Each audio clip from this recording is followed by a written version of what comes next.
Hey everybody, welcome to the latest episode of the Dog and Bandits. I'm Oren Phillips, and I'm so happy to be speaking to independent comic creator Reynet. Sir, thank you so much for taking the time to join us today. Yeah, man, it's an absolute honor to be here. Appreciate it. So, how did you first discover comics growing up? Me personally, I honestly fell in love with animation, and then I wanted to see how I could maybe translate that or do something similar to that. And as soon as I saw one in the wild, I think it was like an old Toys R Us in the back corners, right? I found a comic and I fell in love with the medium. You know, I was just absolutely blown away by it, yeah. What were your go-to comics growing up? I was really influenced by stuff like the Teen Titans and, that kind of stuff, because at the time there were the cartoons that were on TV.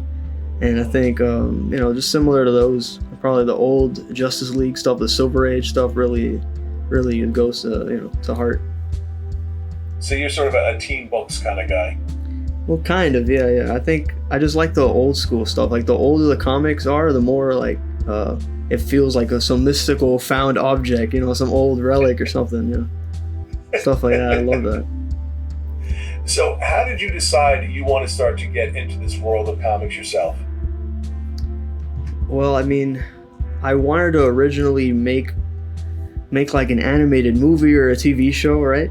And I learned a lot about storyboarding and how the whole animation process. I was influenced by people like Disney and the Farlook Studios and everyone. And I wanted to see how I could maybe plan out like a movie or a show or something, whatever it may be.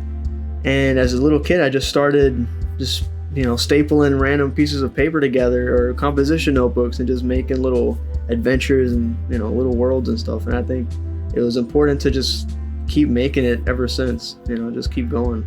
Yeah. And so, you start to put together different stories and stuff, and you come up with JUNKET. What's the origin of that?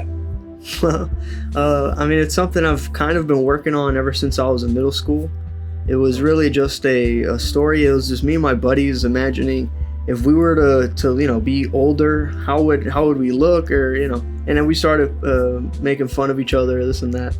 And then that kind of evolved from there, but eventually it distanced itself from us as people and it became its own thing. So it was like, it's just a story about a guy going through his midlife crisis. He quits his job and he goes into this life of adventure. And of course, I don't have a full-grown beard or anything, but originally I was the character going through his midlife crisis, So I thought it was kind of funny to evolve from that. Yeah. And when you're putting characters together, like, what's the blueprint? What do you start with? Is it a name? Is it like sort of an ability, their personality? Where do you start to build from? Well, I mean, originally it just kind of comes from more of like not to get too like sophisticated or anything, but I like the concept of like in literature to kind of dig deeper into like the actual psychology of a character and stuff. Even though I know I'm dealing with like kids stuff, it's just comics, but to me it's always fun to see how I could turn just simple symbolism into something a little bit more meaningful, right? So it used to just be a throwaway gag, and I was like, well, how can I make this character going through this midlife crisis, whatever it may be, how can I make that resonate with readers, and how can I make that resonate with literally anyone? So it's just about making them feel relatable, making them feel grounded, right? Because my characters, they don't have any superpowers, but they're going up against the 4 horsemen of the apocalypse, right? So it's like, how do I make that into a more of like an internal struggle, right? So in issue 1, my character fights his own inner demons and stuff like that, and it's just fun to portray it in a physical sense, right? But yeah, more or less kind of like a mental analysis. Yeah. Do you right now have a beginning and an end in mind, or are you going issue by issue and just sort of evolving as the story goes?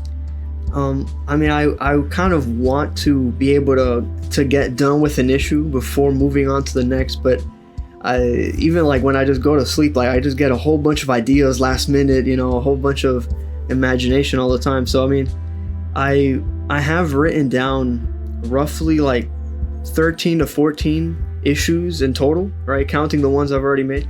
But in totality, it's just kind of going along with whatever I'm able to produce with with what's in front of me. But in a perfect world, I would be able to have an entire, tapestry of this massive story, but I kind of just gear them towards that kind of direction with what I'm able to produce. Yeah. Are you seeing yourself evolving as a writer as things go on, changing and, sort of finding your own rhythm as the story goes?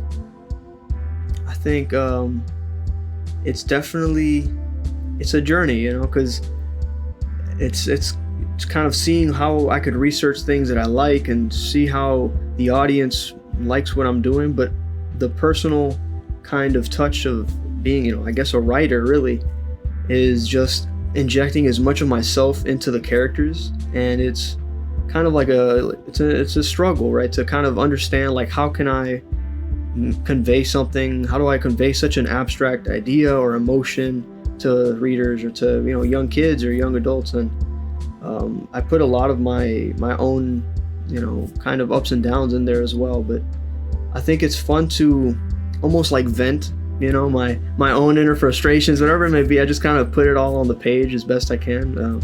But yeah, it's definitely a journey. I can't complain though. How do you, when you're dealing with a number of characters, how do you sort of try to spotlight each of them or give each one of them, sort of time in the story and, make sure that everyone is sort of included in the stories as they go?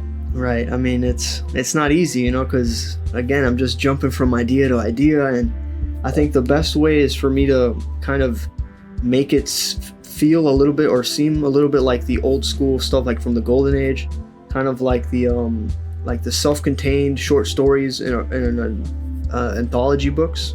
Like, I kind of love that format.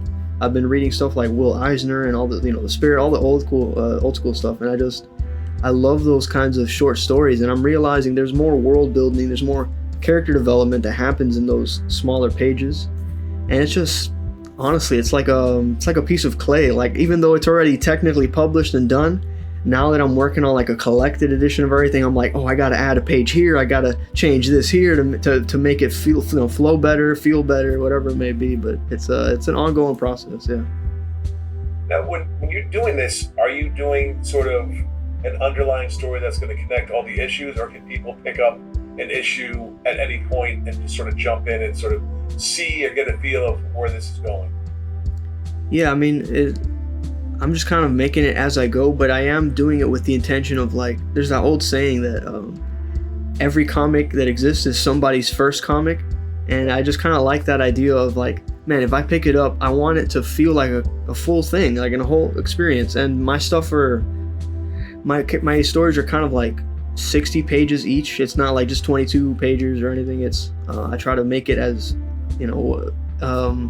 robust as possible with what I have. I mean, it's fun to kind of push myself to do that, but also, like, then when I do go into the collected edition, not only does each section feel kind of fleshed out, but it becomes like this almost ready to adapt into the movies or something, right? So that's kind of the intention. Yeah. When you're doing this as well, can you see certain characters spinning off into different series, or taking, a moment here or there and making that its own series maybe down the line?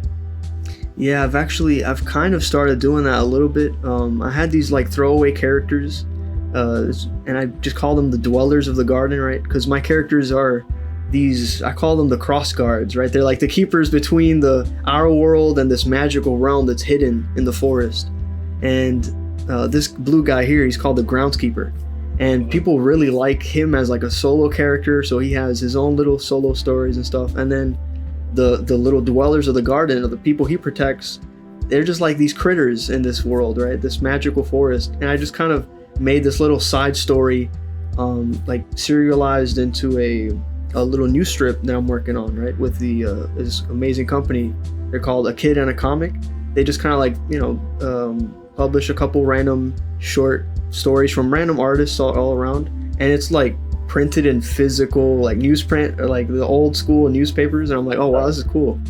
And yeah, they're distributing some of those to like children's hospitals and stuff. And it's just like, man, wow, that's such a beautiful thing to kind of like kind of do that, and then just seeing like, okay, well, what can I make that is more targeted and more kid friendly and kind of helps cheer them up.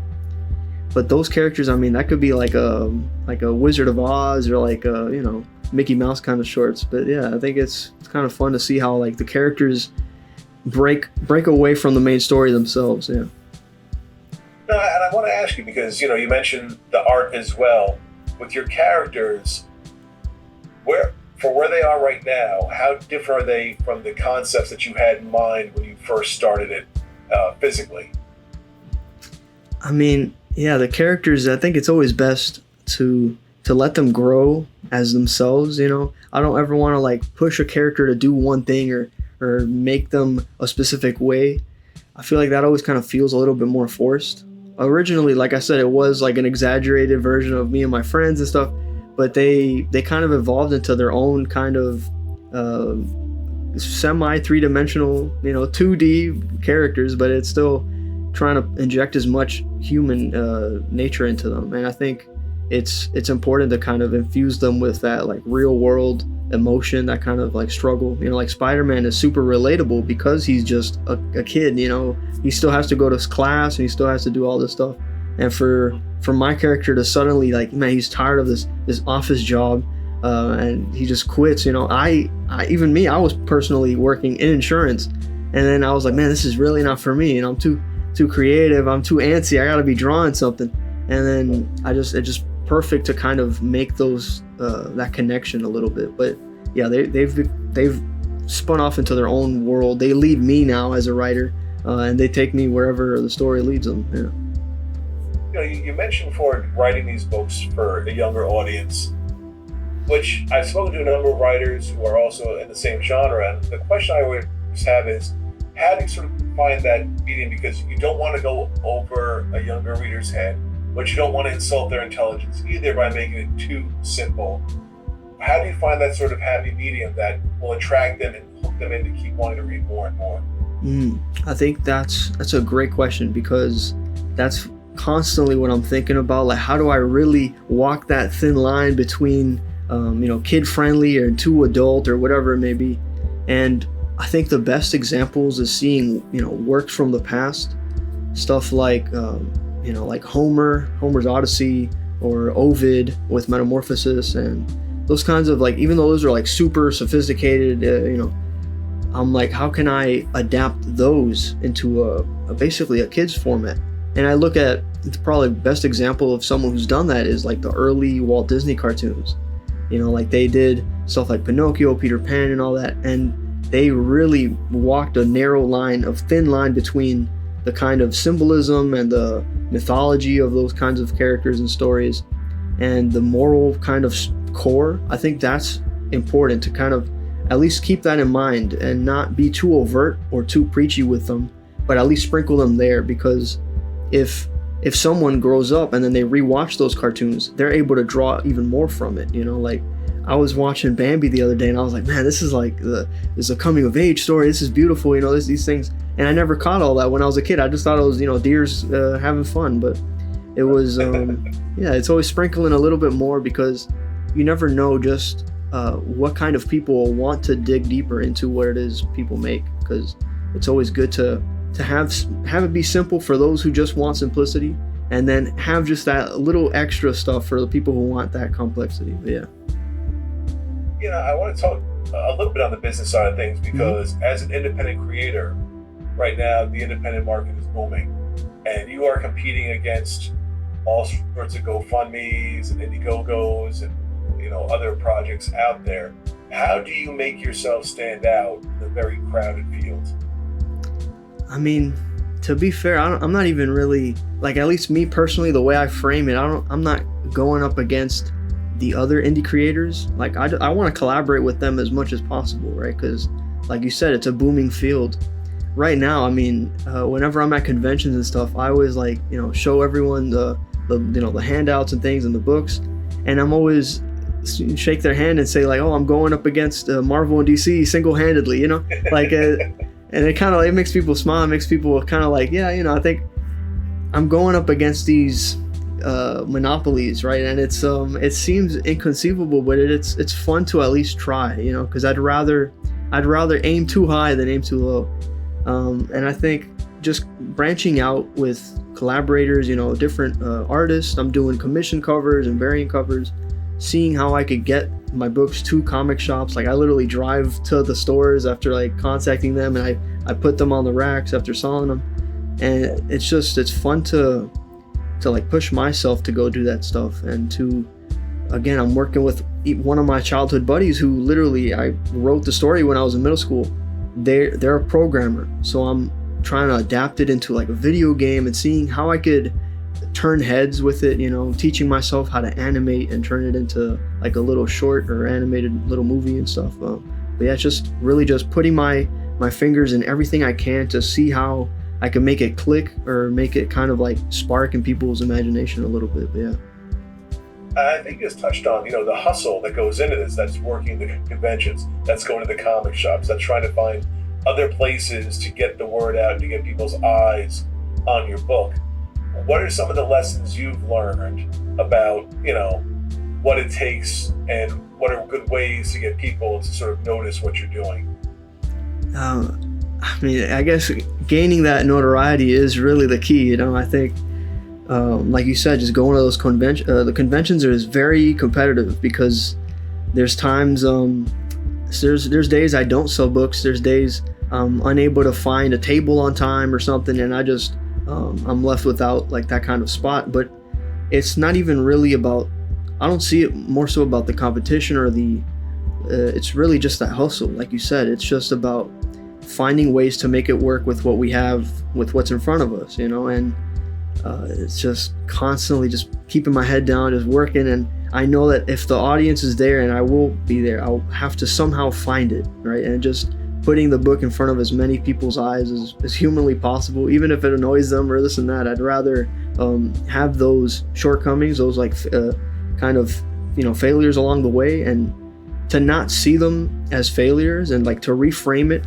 as like lessons or stuff like that. Because some of those shows, man, those are character builders, you know, like those are them, like they're very humbling experience sometimes. But luckily I've been able to at least attend a convention like once a month maybe, and I started doing that literally last year in 2024, and it's just been 25, I mean, and it's just been a roller coaster, man, because some of the venues are like these weird sketchy places, and you know, who knows where, and some of them are these massive spots where I'm just like nervous that, you know, my stomach's you know, feels like it's about to fall out through the floor, and it's just like, oh man, where am I? My heart's pumping. I'm like, this is crazy. And I think it's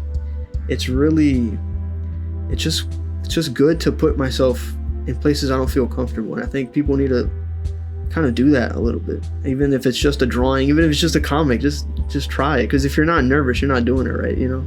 Yeah. You know, one thing you mentioned before that I'm hearing a lot of from independent creators, and it's also very big, you know, in the industry now, is the variant cover. You know, how did you kind of come to that conclusion that this is maybe something, an approach I want to take in order to drum up some more eyes on me? I think it's super important because when I have my books on display, like at the tables or at the stores, it allows more people to see the same content within the book from different, like, I guess, different angles of attention, different art styles or whatever it may be. I mean, obviously I don't have like an Alex Ross cover yet. That would be a dream come true, you know, but I think with working with, like, I've been reaching out recently to like people who do like Disney covers in like Italy or whatever, and they're open to it. They're pricey, but it's like, man, I think that's a decent audience to at least kind of gravitate towards or whatever, you know. And I think it's good to collaborate with even small artists in the vicinity. Whoever I'm vending tables with, I'm like, hey, you know, if you'd be interested, I'd love to collaborate with you, because even though I'm working with them on a cover, that's a potential reader right there, you know. If they're interested in that and following through with it, might as well. That's a book that I know is going to get sold as soon as it gets published. So I think it's always good to like never just do everything all alone and just collaborate with as many as possible. Yeah. I'm curious, you know, down the line, this book takes off, you have the IP right now. Would you ever be comfortable giving someone else the reins at either drawing or writing the book, and you maybe just doing one or the other? Or do you feel like because this is your story, this is something you've come up with, you need to be sort of steering the ship in that direction? Man, that's a good question. I don't even think I've really thought about it like that. Right now I'm only like a handful of issues in. Like, again, there's 60 pages each, but it's just fascinating to think about it long term, because there's so many artists that I've admired and have learned about, and it's all like cautionary tales. Like even Disney, Jack Kirby, all these people, Steve Ditko, they all had their characters basically stolen from them, and these massive companies are becoming monopolies based off of those IP. So it's again, that's a really dangerous road to see where I could make money, but also like not be a sellout and the eyes of the people and whatever it is. Definitely though, whatever happens, and hopefully, I know it will probably take off, at least in a small way, but I think about, like, what was it? I think George Lucas, the guy who made Star Wars, like he made sure to, when he sold it, he made sure to get a percentage from marketing, at least, or he got a percentage from all the merchandising. So all the toys being sold, all the games and stuff, at least that he has in the bag. But the potential of the brands are always, you never really know what you're gonna get, right? Because what Steve Jobs was just in his parents' garage. Jeff Bezos was literally, his desk was made out of like a barn door. Like no one really knows what's gonna happen. But I think it's fascinating to at least kind of leave something behind, even if it's not adapted by other artists. I think people like Alan Moore and R. Crumb are like really stingy with their work, and I think that's kind of a safe route, but it doesn't ever take the world by storm as much as it could. I think, I've actually never thought about that too much. I gotta actually research that, but I don't know, whatever it may be, I hope it's stories that kind of resonate with people and inspires them, whoever's making them. I think it's important to keep the comic industry running. Whoever's at the helm, may they I wish them luck, whoever it is. But yeah. Well, you said something that I think is such a good idea, because you do have that love of animation and that background to have sort of, even if it is like small animated stories going on and stuff like that, to run, parallel with the books, so people watching that can then go to the books, and people in the books can go look at that. Exactly. Is that something you're going to sort of push forward through in 2026? Yeah, 100%. I think it's tricky, because I'm balancing so many different things at once. Like I have a day job, and I have like still I'm about to graduate my university, and it's everything happens all at once, all the time, and it's never really there's never a calm moment. I think I will have to somehow manage time to see how I could maybe segment, just to learn the animation as best I can, and to learn the tricks of the trade, and just really get the ball rolling. But even if I just at least write just one sentence a day, or at least draw one image or one panel a day, I think as long as I'm doing that, it's at least kind of moving the needle forward a little bit. But definitely I've admired animation ever since I was a kid, right? And I've always envisioned the series as an animated show. Whether it's going to be the quality I want it to be right now, I don't know about that, but I'm definitely going to try to make it at least enjoyable, and like you said, it gets the eyes of other people, it gets the eyes of people who want to read the books and stuff. Like, I think Invincible recently became an animated show, and that's been a comic, it's been out since like I think 2005 or whatever, and no one really cared about the book until it became a show. So who knows, man? I think that's where the money is, really. But yeah, you brought up a very good point that I think people forget, is that you have a day, you're going to school, you have a job, this is being self-funded, everything you're doing, you're trying to balance, a work life and this as well. So it's not like you have 24 hours a day to sit and work on this book. Yeah, man, I you wish. have that life just like everyone else. Yeah, man. I don't think I think work-life balance is kind of like, it's a myth a little bit. Like, yeah, it kind of exists, but you're either doing it or you're not. There's no real, it's not that tricky to kind of answer it. But I feel like the people who I admire and the people who like really left an impact, they basically sacrificed their own free time and stuff. Like today, at the time of recording, like it's gonna be the Super Bowl tonight. I had coworkers and buddies invite me to go out and to drink and to go out and party, whatever, watch this game and all that.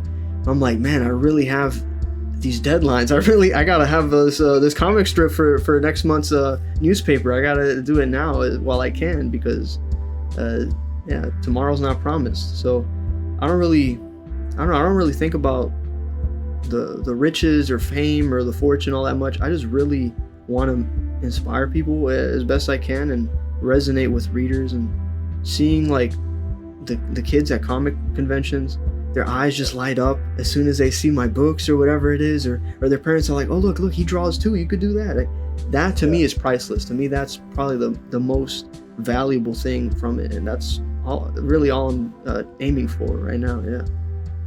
I say, how cool a feeling is it when a kid wants you to autograph a book that you did that he's crazy about? Yeah, man, it's such a beautiful feeling. Yeah, 100%. I've even had like passing around business cards at like random art shows and stuff in galleries.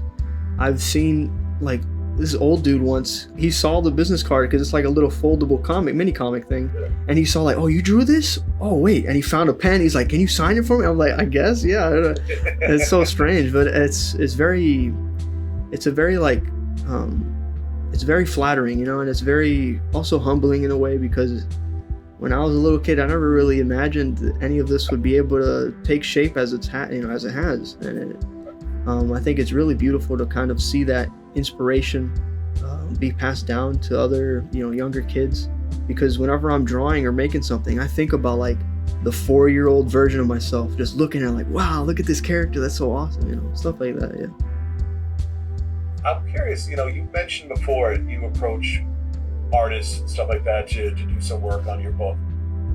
If we were to flip that around, if someone approached you to come do some writing for their book, do some art for their book, would you be open to doing that now, or you just want to focus on your project at this point? Right. Well, I mean, I have done like commissions with other clients and stuff, that people who have reached out, have met at conventions or whatever, and they had an entire script, they had characters and everything, and I have done that. I've even published it for them and stuff, and it's very tricky because everyone's always specific with how they want things to be done, and I'm a very I guess I'm a stubborn artist because I have such a specific vision in mind, and I write whatever I'm feeling or whatever I'm interpreting from their script. And whenever they're like, all right, this is cool, but I spoke with so-and-so and they're like, maybe you could do it with a little bit less fluff here, maybe redraw this. I'm like, yeah, I could, but like this is me. I always inject a little bit of myself in it. So I mean, I'm not opposed to it, right? Depending on if I have the time or if they have the funding. That's an important one too, But I think it's right now I really want to get my own project just out the door swinging. I just really want it to be as best as I can, because I'm really focusing on this collected edition to just take the world by storm as best as possible. Yeah. Now, with this collected edition and just in general, are you self-editing, or do you send it down to someone else? Oh man, I don't like anyone telling me what to do, or what I mean. I don't like anyone breathing down my neck, telling me like, oh, maybe this is better, maybe that. No. So I mean, I don't know if I'm maybe shooting myself in the foot a little bit, but I don't think anyone's gonna understand or see the vision that I've had, right? That childlike dream. No one's gonna have that passion about it as much as I will. So might as well just do it myself. I already drew it, I already wrote it. Might as well do the rest too, Yeah, man. Well, that sort of leads to, another question is, how do you sort of put blinders on yourself to bring things down, like you said, 60 pages? If you want to hit that number, how do you sort of either cut or add to sort of hit that point? Yeah, so I mean, I've met other artists who struggle to at least make 10 pages.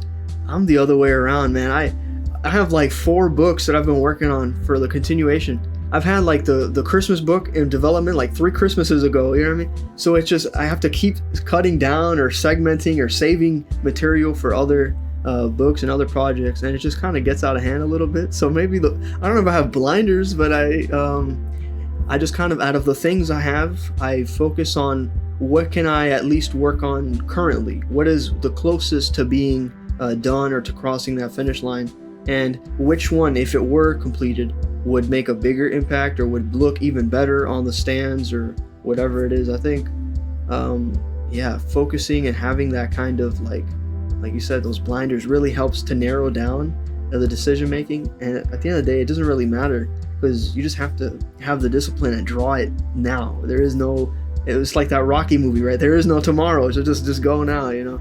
I love that kind of stuff, man. Yeah. So how can people find out more about your books, more about you, order books? What's the best way for folks to get in touch with you? So, I mean, for right now, they could just Google me, just type in rayreynet on anywhere, whether it's Instagram, YouTube, on Amazon. They could find all of my books published as well. And I have a website that has all of my work as like a portfolio at farlookstudios.com. And yeah, man, I want to tell a story that helps resonate with people, and to kind of inspire the next generation of artists or whoever it is. Because I don't know, I think I'm tired of seeing the same characters from 80 years ago, you know, during the Great Depression. They're like, oh, here's the 17th movie of this character. I'm like, nah, man, let's make something new. Let's make something awesome, you know. And my little slogan's always upwards and onwards. You know, I think it's important to always, you know, look further into the future and just kind of make something amazing, man. Yeah. Well, that's awesome. Well, I know, I mean, it sounds like you have a wonderful plan in place. I love the fact that you're trying to get young people into reading. I think that's just so important. You know, as a parent, I know I'm fighting iPads and stuff all the time. So if I can get kids something to read on, it'd be wonderful. And we'd love to have you back on the show down the line to hear more about how things are going. I appreciate you, man. It's been an absolute honor, and it's just a pleasure to speak to you, bro. Yeah. No problem.